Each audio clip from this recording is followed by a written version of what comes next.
Give two examples of your daily life which illustrates the law of conservation of linear momentum. एक तो कभी ना कभी boating पे गए होगे, so when you come out of the boat, the boat moves away. क्योंकि जब आप नाव से बाहर निकलते हो, मतलब नाव के किनारे से बाहर निकले तो नाव भी चली जाएगी, क्योंकि आप इधर गए तो नाव को एक फोर्स है जो यहाँ लेकर जाएगा, ताकि मोमेंटम सिस्टम का मेंटेन रहे। पहले भी मोमेंटम जो था वो सेम था, अभी भी मोमेंटम, दोनों अलग अलग होने के बाद भी ऐसे जुदा होंगे, तो आप आगे उतरोगे तो नाव पीछे चली जाएगी। दूसरा देखिए, रोज़मर्रा की ज़िंदगी में कोई बंदूक तो चलाता नहीं है, तो गन वाला एग्जाम्पल लिखना सही नहीं है।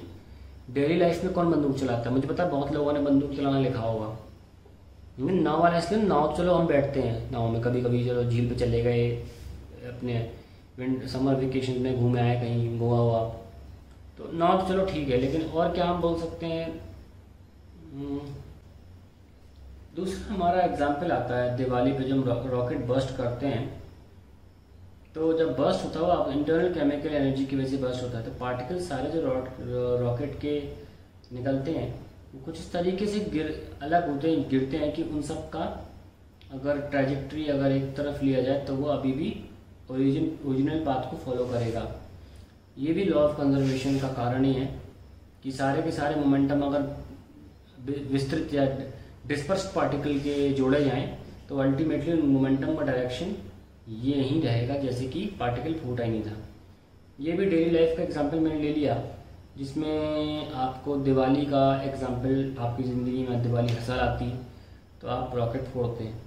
देखो, बंदूक वाला एग्जांपल दे सकते हो दे दो, लेकिन बंदूक आप रोज़मर्रा की ज़िंदगी में नहीं चलाते, आप जीवन में एक बार चलाते हो। अगर आप क्रिमिनल नहीं हो तो जीवन में कोई एक बार शायद आपको बंदूक मिल जाए, वो भी बाय चांस, लेकिन रॉकेट आप हर साल जलाओगे और नाव से भी उतरोगे आप कई बार, क्योंकि आप छोटे में घूमने गए होगे। तो इसमें बहुत ध्यान दूंगा बस कौन क्या एग्जाम्पल दे रहा है डेली लाइफ की। फर्जी एग्जाम्पल में 0 मिल जाएगा। डेली लाइफ होना चाहिए भाई, it should be daily life.